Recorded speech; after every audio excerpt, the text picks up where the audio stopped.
بسم اللہ الرحمن الرحیم۔ السلام علیکم ورحمۃ اللہ وبرکاتہ۔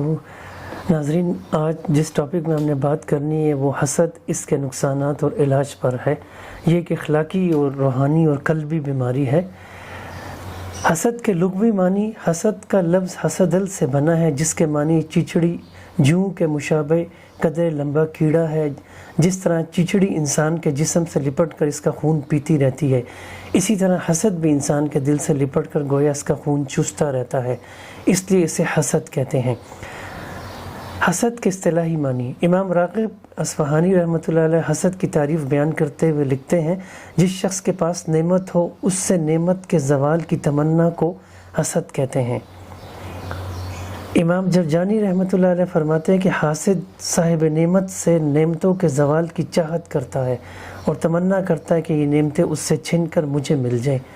امام ماوردی رحمۃ اللہ علیہ کے مطابق حسد کی حقیقت یہ ہے کہ انسان محترم شخصیات کی خوبیوں اور نعمتوں پر شدید افسوس میں مبتلا ہو جائے۔ امام غزالی رحمۃ اللہ علیہ فرماتے ہیں کہ اپنے مسلمان بھائی سے ایسی نعمت چھن جانے کے ارادے کا نام حسد ہے جس میں اس مسلمان کے لیے بہتری اور بھلائی ہو، اور اگر چھن جانے کا ارادہ نہ ہو بلکہ یہ ارادہ ہو کہ ایسی نعمت مجھے بھی مل جائے تو یہ حسد نہیں بلکہ اسے غبطہ یعنی رشک کہتے ہیں۔ اور اگر ایسی نعمت کے زوال کا ارادہ ہو جس میں مسلمان کے لیے بہتری نہ ہو تو ایسے ارادے کا نام غیرت ہے۔ حسد، غبطہ یعنی رشک اور غیرت میں یہی فرق ہے۔ مولانا شاہ حکیم محمد اختر صاحب فرماتے ہیں کہ کسی شخص کی اچھی حالت یا کوئی نعمت ناگوار معلوم ہونا اور دل میں یہ آرزو کرنا کہ یہ نعمت اس سے زائل ہو جاوے، یہ بھی خطرناک بیماری ہے۔ اس بیماری سے آدمی کا سکون چھن جاتا ہے اور دل جلتا رہتا ہے۔ حاسد اور محسود، کسی دوسرے کی خوشحالی پر جلنا اور تمنا کرنا کہ اس کی نعمت اور خوشحالی دور ہو کر اسے مل جائے۔ حاسد وہ ہے جو دوسروں کی نعمتوں پر جلنے والا ہو اور وہ یہ نہ برداشت کر سکے کہ اللہ نے کسی کو مال، علم، دین، حسن اور دیگر نعمتوں سے نوازا ہے۔ بسا اوقات یہ کیفیت دل تک رہتی ہے اور بعض اوقات بڑھتے بڑھتے اس مقام تک آ پہنچتی ہے کہ حسد کرنے والا محسود جسے حسد کیا جائے کے خلاف کچھ عملی قدم اٹھانے پہ آ جاتا ہے۔ اس کی کیفیات کا اظہار کبھی اس کی باتوں سے ہوتا ہے اور کبھی اس کا عمل اندرونی جذبات و احساسات کی عکاسی کرتا ہے۔ حسد کی کیفیت جب تک حاسد کے دل و دماغ تک محدود رہے محسود کے لیے خطرہ کا باعث نہیں بنتی، بلکہ وہ سراسر حاسد کے لیے ہی وبال جان بنا رہتا ہے اور یوں وہ اپنی ذات کا خود ہی بڑا دشمن بن بیٹھتا ہے۔ یعنی حاسد جب تک حسد نہیں کرتا تب تک وہ اپنے آپ کو تو نقصان دیتا ہے، لیکن جب وہ حسد کرنے لگتا ہے تو پھر دوسرے کو نقصان دینا بھی شروع کر دیتا ہے۔ اس لیے اس کے شر سے، حاسد کے شر سے پناہ مانگی گئی ہے۔ لیکن جب وہ اپنی جلن کو کھلم کھلا ظاہر کرنے لگے تو یہی وہ مقام ہے جس سے پناہ مانگنے کے لیے خالق ارض و سما نے ہمیں یہ دعا سکھائی ہے۔ وَمِن شَرِّ حَاسِدٍ إِذَا حَسَدَ، سورہ فلق کے اندر یہ آیا ہے۔ میں اللہ سے پناہ مانگتا ہوں حسد کرنے والے کے شر سے جب وہ حسد کرنے لگے۔ اس آیت مبارکہ میں یہ نہیں سکھایا گیا کہ حاسد کے شر سے پناہ مانگو، بلکہ اس بات کی طرف توجہ دلائی گئی ہے کہ حاسد کے شر سے پناہ مانگو جب وہ حسد کرنے لگے۔ قرآن میں حسد کا ذکر، قرآن میں مختلف مقامات پر آیات وارد ہوئی ہیں جن میں اللہ تبارک و تعالیٰ نے حسد کا ذکر کیا ہے۔ ان آیات سے حسد کا معنی اور زیادہ واضح ہو جائے گا۔ حسدا من عند انفسہم، اپنے دلوں میں حسد کی وجہ سے۔ یہ مشرکین مکہ کے حوالے سے یا اہل کتاب کے حوالے سے کہا گیا ہے۔ ام یحسدون الناس علی ما آتاہم اللہ من فضلہ، کیا وہ لوگوں سے حسد کرتے ہیں اس پر جو اللہ نے ان کو اپنے فضل سے عطا کیا ہے؟ فَسَيَقُولُونَ بَلْ تَحْسُدُونَنَا، پس ان قریب وہ کہیں گے کہ بلکہ تم ہم سے حسد کرتے ہو۔ مذکورہ بالا آیات میں حسد کی بات کی گئی ہے جو دلوں تک محدود رہتا ہے اور کینہ و بغض کی شکل اختیار کر چکا ہوتا ہے، لیکن سورہ فلق میں اذا حسد کے الفاظ سے واضح ہوتا ہے کہ جب وہ حسد کا عملی مظاہرہ کرنے لگے، یعنی اس وقت اس کے شر سے تو ضرور بچنا چاہیے اور اللہ کی پناہ میں آنا چاہیے۔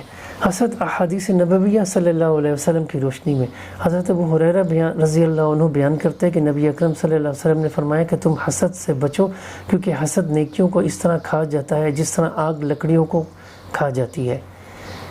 حضرت انس بن مالک رضی اللہ عنہ بیان کرتے ہیں کہ رسول اکرم صلی اللہ علیہ وسلم نے فرمایا کہ ایک دوسرے سے بغض نہ کرو، ایک دوسرے سے حسد نہ کرو، ایک دوسرے سے دشمنی نہ کرو، اور اللہ کے بندے بھائی بھائی ہو جاؤ، اور کسی مسلمان کے لیے یہ جائز نہیں ہے کہ وہ اپنے بھائی کو 3 دن سے زیادہ چھوڑے رکھے۔ حضور اکرم صلی اللہ علیہ وسلم کی بارگاہ میں عرض کی گئی سب لوگوں میں افضل کون ہے؟ ارشاد فرمایا زبان کا سچا اور مخموم القلب مسلمان۔ عرض کی گئی یا رسول اللہ صلی اللہ علیہ وسلم یہ تو ہم جانتے ہیں کہ زبان کا سچا کون ہے، لیکن مخموم القلب سے کیا مراد ہے؟ ارشاد فرمایا اللہ سے ڈرنے والا، ہر قسم کے گناہ، سرکشی، دھوکہ دہی اور حسد سے بچنے والا۔ حضرت عبداللہ بن کعب اپنے والد گرامی سے روایت کرتے ہیں، فرماتے ہیں رسول کریم صلی اللہ علیہ وسلم نے فرمایا 2 بھوکے بھیڑیے جو بکریوں کے ریوڑ میں چھوڑ دیے گئے ہوں وہ بکریوں کا اتنا نقصان نہیں کرتے جتنا مال کی حرص اور حسد مسلمانوں کے دین کا نقصان کرتے ہیں۔ کسی بندے کے دل میں ایمان اور حسد جمع نہیں ہو سکتے۔ پھر ایک اور حدیث میں ہے کہ تمہاری طرف پچھلی قوموں کی برائیاں حسد اور بغض سرایت کر آئیں گی جو مونڈ ڈالیں گی، جیسے کہ بال صاف کیے جاتے ہوں۔ میں نہیں کہتا کہ یہ بالوں کو مونڈ دیں گی، بلکہ یہ دین کو مونڈ دیں گی، یعنی اس سے دین کا خاتمہ ہو جائے گا، یعنی اس شخص کے اندر دین ختم ہو جائے گا۔ حسد کے واقعات، ابلیس کا انسان سے حسد، یہ پہلا حسد تھا۔ آسمان میں سب سے پہلا جو گناہ سرزد ہوا وہ حسد تھا، جو ابلیس نے سیدنا آدم علیہ السلام سے محسوس کیا تھا۔ جب اللہ تعالیٰ نے فرشتوں سمیت ابلیس کو آدم علیہ السلام کو سجدہ کرنے کا حکم دیا تو اس نے اللہ سبحانہ و تعالیٰ سے کہا، قرآن کے الفاظ یہ ہیں قال انا خیر منہ خلقتنی من نار وخلقتہ من طین، کہا میں اس سے بہتر ہوں، تو نے مجھے آگ سے پیدا کیا ہے اور اس کو مٹی سے تخلیق کیا ہے۔ قابیل کا حابیل سے حسد، زمین پر بھی سب سے پہلا گناہ حسد کی وجہ سے ہوا، جس کے نتیجے میں قابیل نے اپنے سگے بھائی حابیل کو قتل کر دیا۔ گویا پہلا قتل حسد کا نتیجہ تھا۔ وَاتْلُ عَلَيْهِمْ نَبَأَ ابْنَ آدَمَ بِالْحَقِّ إِذْ قَرَّبَ قُرْبَانًا فَتُقَبَّلَ مِنْ أَحَدِهِمَا وَلَمْ يُتَقَبَّلْ مِنَ الْآخِرِ قَالَ لَأَقْتُلَنَّكَ قَالَ إِنَّمَا يَتَقَبَّلُ اللَّهُ مِنَ الْمُتَّقِينَ۔ اور ان کو آدم کے بیٹوں کو قصہ ٹھیک ٹھیک پڑھ کر سنائیے، جب دونوں نے قربانی پیش کی تو ان دونوں میں سے ایک کی قبول ہوئی اور دوسرے کی قبول نہیں ہوئی۔ اس قابیل نے کہا کہ میں ضرور تمہیں قتل کر دوں گا، اس حابیل نے کہا اللہ پرہیزگاروں سے قبول کرتا ہے۔ برادران یوسف کا یوسف علیہ السلام سے حسد، تاریخ سے حسد کی ایک اور بڑی مثال برادران یوسف کی ملتی ہے۔ حضرت یوسف علیہ السلام اپنی بہترین عادات، اعلیٰ کردار اور معصوم و بے مثال حسن کی وجہ سے اپنے والد حضرت یعقوب علیہ السلام کی آنکھ کا تارا تھے۔ بھائیوں کو اپنے والد کی یوسف علیہ السلام سے بے پناہ محبت ناگوار گزرتی تھی اور انہوں نے یوسف کے قتل کا ارادہ کیا۔ اقتلوا یوسف او اطرحوہ ارضا یخل لکم وجہ ابیکم وتکونوا من بعدہ قوما صالحین، مار ڈالو یوسف علیہ السلام کو یا کہیں پھینک آؤ تاکہ تمہارے باپ کی توجہ تمہاری طرف ہو، یوسف کے بعد تم لوگ اچھے رہو گے۔ یہود و نصارہ کا اسلام اور اہل اسلام سے حسد کی قسم یہ بھی ہے۔ یہود و نصارہ اسلام، اہل اسلام، نبی معظم صلی اللہ علیہ وسلم اور قرآن سے دلی طور پر بغض و حسد رکھتے ہیں، اور ان کا یہ خوب سے باطن اللہ تعالیٰ نے قرآن میں کئی جگہ بیان فرمایا ہے۔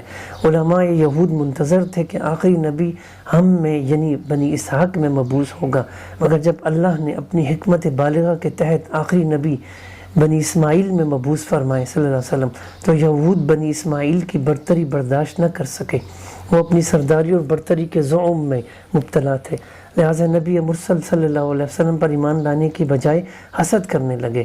قرآن اس کیفیت کو یوں بیان کرتا ہے وَإِذَا خَلَوْا عَزُّوا عَلَيْكُمُ الْأَنَامِلَ مِنَ الْغَيْظِ قُلْ مُوتُوا بِغَيْظِكُمْ، اور جب وہ اکیلے ہوتے ہیں تو غصہ کے مارے تم پر اپنی انگلیاں کاٹتے ہیں، آپ کہو کہ تم اپنے غصہ میں جل مرو۔ مشرکین مکہ کا قرآن اور اہل قرآن سے حسد، ایک حسد یہ بھی تھا۔ مشرکین مکہ بھی اپنی سرداری اور برتری کے زعم میں گرفتار تھے، وہ اپنے سوا یا اپنے قبیلے کے کسی آدمی کے سوا کسی دوسرے شخص کا چراغ جلتا نہیں دیکھ سکتے تھے۔ اسی لیے جب نبی صلی اللہ علیہ وسلم نے اعلان نبوت کیا تو بنو ہاشم کی برتری برداشت نہ کر سکے۔ ابو جہل رسول اللہ صلی اللہ علیہ وسلم کی مخالفت کی وجہ خود بیان کرتا ہے کہ ہمارا اور بنی عبد مناف کے باہم مقابلہ تھا، انہوں نے کھانے کھلائے تو ہم نے بھی کھلائے، انہوں نے لوگوں کو سواریاں دی تو ہم نے بھی دیں، انہوں نے عطیے دیے تو ہم نے بھی دیے، یہاں تک کہ وہ اور ہم جب عزت و شرف میں برابر کی ٹکر کے ہو گئے تو اب وہ کہتے ہیں کہ ہم میں ایک نبی ہے جس پر آسمان سے وحی آتی ہے، بھلا اس میدان میں ہم کیسے ان کا مقابلہ کر سکتے ہیں؟ خدا کی قسم ہم ہرگز نہ اس کو مانیں گے اور نہ اس کی تصدیق کریں گے۔ حسد کے اسباب، حسد کے کئی اسباب ہیں، یعنی کن ذرائع سے حسد انسان کے اندر آتا ہے؟ تو یہ کئی ذرائع ہیں، کئی اسباب ہیں۔ ان میں سے ایک اہم سبب دنیاوی معاملات میں ایک دوسرے سے آگے بڑھنے کی مذموم کوشش بھی ہے کہ انسان اپنے معاملات کو ایسے ذرائع سے درست کرنے کی کوشش کرتا ہے جو شریعت کی نظر میں جائز نہیں۔ اس طرح حسد کی ابتدا ہوتی ہے، پھر یہی حسد بڑھتے بڑھتے دشمنی اور بغض اور عداوت کی شکل اختیار کر لیتا ہے۔ اسی طرح تکبر اور خود پسندی بھی حسد میں مبتلا ہونے کے اسباب بن جایا کرتے ہیں۔ وہ اس طرح کہ انسان کبھی اپنے آپ کو دوسروں سے بہتر سمجھتا ہے، تمنا کرتا ہے کہ یہ نعمت صرف میرے پاس رہے، میرے سوا کسی دوسرے کے پاس نہ ہو، اور دوسرے کے یہاں سے اس نعمت کے چھن جانے کی تمنا کرتا ہے، جبکہ یہ تو ابلیس کا وہ قول ہے کہ جب اس نے کہا کہ انا خیر منہ خلقتنی من نار وخلقتہ من طین، میں اس آدم علیہ السلام سے بہتر ہوں، مجھے تو نے آگ سے بنایا اور اسے مٹی سے بنایا۔ اسی طرح حسد کا ایک سبب عداوت اور بغض ہے، جس سے کسی کو ایذا پہنچ جائے۔ پہلے تو وہ بدلہ لینے کی کوشش کرتا ہے اور مجبور ہو کر چاہتا ہے کہ اس پر غیبی مار پڑے، اس کی مصیبت سے خوش اور آرام سے ناخوش ہوتا ہے، جیسا کہ ارشاد باری تعالیٰ ہے کہ اگر آپ صلی اللہ علیہ وسلم کو بھلائی پہنچے تو ان کو برا لگتا ہے۔ تکبر بھی حسد کا ایک سبب ہے کہ حاسد اپنی بڑائی کا خواہش مند ہوتا ہے۔ ارشاد خداوندی ہے، کیوں نہ اتارا گیا یہ قرآن مجید ان دو شہروں کے کسی بڑے آدمی پر، یعنی ان کو نبی صلی اللہ علیہ وسلم پر کے ساتھ حسد تھا کہ وہ کہتے تھے کہ اس شخص پر یہ قرآن کیوں اترا، کسی اور پر قرآن کیوں نہیں اترا، کسی رئیس پر قرآن کیوں نہیں اترا۔ اس کا ایک سبب سرداری کی خواہش ہے کہ حاسد چاہتا ہے کہ سب میرے حاجت مند ہوں، ایک سبب غصب اور بڑائی ہے۔ حاسد دوسروں کو نعمت کا نااہل سمجھتا ہے، اس لیے چاہتا ہے کہ اس کے پاس نہ رہے۔ پانچواں سبب یہ ہے کہ حاسد دوسروں کے کمال میں اپنا زوال سمجھے کہ اگر وہ کامیاب ہو گئی تو میں ناکام ہو جاؤں گا، جیسا کہ آج ہم اپنے ہم پیشہ سے اسی قسم کا حسد رکھتے ہیں۔ ایک سبب حب حکومت ہے، یعنی حکومت کی محبت، کہ حاسد چاہتا ہے کہ میں اپنے کمال میں بے نظیر رہوں، کہ میرے برابر کوئی دوسرا نہ نکلے۔ اور سب سے بڑھ کر حاسد کی کمظرفی اور کمینہ پن یہ ہے کہ اس سے کسی کا خوشحال ہونا دیکھا نہیں جاتا۔ حسد کے نقصانات، حسد کے بے شمار دنیاوی و اخروی نقصانات ہیں، ان میں سے چند درج ذیل ہیں۔ حسد نفرت کی آگ میں جلاتا ہے۔ حسد کئی نفسیاتی امراض کا باعث ہے، جیسے غصہ، ڈپریشن، احساس کمتری، چڑچڑاپن وغیرہ۔ حسد دشمنی اور فساد کی جانب لے جاتا ہے، جس سے گھر اور معاشرے میں فساد پھیل جا سکتا ہے۔ حسد دیگر اخلاقی گناہوں کا سبب بنتا ہے، جن میں غیبت، بہتان، تجسس اور جھوٹ شامل ہیں۔ حسد آخرت میں اللہ کی ناراضگی کا موجب ہے۔ حسد کا علاج، علماء کرام نے حاسدوں کے حسد سے بچنے کے لیے 10 تدابیر اختیار کرنے کا مشورہ دیا ہے، اور وہ یہ ہیں: شیطان اور اس کے شر سے ہمیشہ اللہ کی پناہ طلب کی جائے۔ اسی طرح حاسدوں کے حسد سے بھی اس کے لیے صبح و شام کے اذکار تیر بہدف نسخہ ہیں۔ روزانہ صبح و شام آیت الکرسی کی تلاوت کی جائے، اور رات میں سوتے وقت معوذتین قل اعوذ برب الفلق، قل اعوذ برب الناس 3 مرتبہ پڑھ کر اپنی دونوں ہتھیلیوں پر دم کر کے سارے جسم پر ہاتھ پھیر لے۔ اللہ تعالیٰ کا تقوی اختیار کرے، کیونکہ جو شخص اللہ سے ڈرتا ہے اللہ اس کی حفاظت فرماتا ہے اور اسے کسی دوسرے کے حوالے نہیں کرتا۔ دشمنوں کی دشمنی پر صبر کرے، اس لیے کہ صبر کا پھل میٹھا ہوتا ہے۔ دشمن کو نقصان پہنچانے کا ارادہ نہ کرے، اس کا صبر ہی اس کے دشمن پر سب سے بڑی فتح ہے۔ اللہ کی ذات پر توکل اور بھروسہ کرے، کیونکہ جو شخص اللہ پر توکل کرتا ہے اللہ اس کے لیے کافی ہے۔ دل کو ان خیالات سے خالی کر لے کہ کوئی مجھ سے حسد یا دشمنی کر رہا ہے، کیونکہ بسا اوقات انسان کو اس کا یہی احساس کہ میرا کوئی دشمن یا حاسد ہے نقصان پہنچاتا ہے۔ اللہ تعالیٰ کی عبادت اور اطاعت کی پابندی، دل میں اس کی محبت اور اس کی جانب انابت اور رجوع اور اس کی رضا کو اپنی زندگی کا مقصد بنا لینا، یہ وہ امور ہیں جن سے بندہ اللہ کا مقرب بن جاتا ہے۔ اللہ کی جناب میں توبہ و استغفار، کیونکہ اللہ کا فرمان ہے تمہیں جو بھی مصیبت پہنچتی ہے وہ تمہارے گناہوں کی وجہ سے ہی ہے۔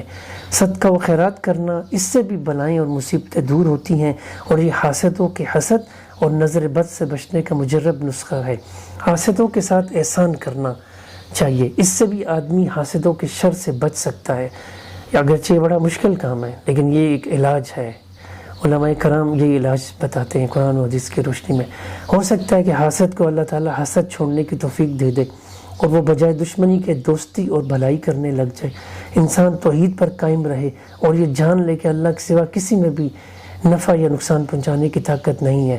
اگر فائدہ ہوا تو اسی وجہ سے ہوا کہ یہ اللہ نے میرے لیے لکھ رکھا تھا، اگر نقصان پہنچتا ہے تو بھی ایک مسلمان اس بات پر ایمان رکھے کہ مجھے جو بھی تکلیف پہنچی ہے اسی لیے پہنچی ہے کہ اللہ نے میرے لیے لکھ دیا تھا۔ یہ باتیں اور اسباب ہے جن سے انسان حاسدوں کے حسد سے محفوظ رہ سکتا ہے۔ حاسد سے اپنے معاملات چھپائیں، جیسا کہ حضرت یعقوب علیہ السلام نے اپنے بیٹوں سے فرمایا تھا، تم ایک دروازے سے داخل نہ ہونا بلکہ مختلف دروازوں سے آنا۔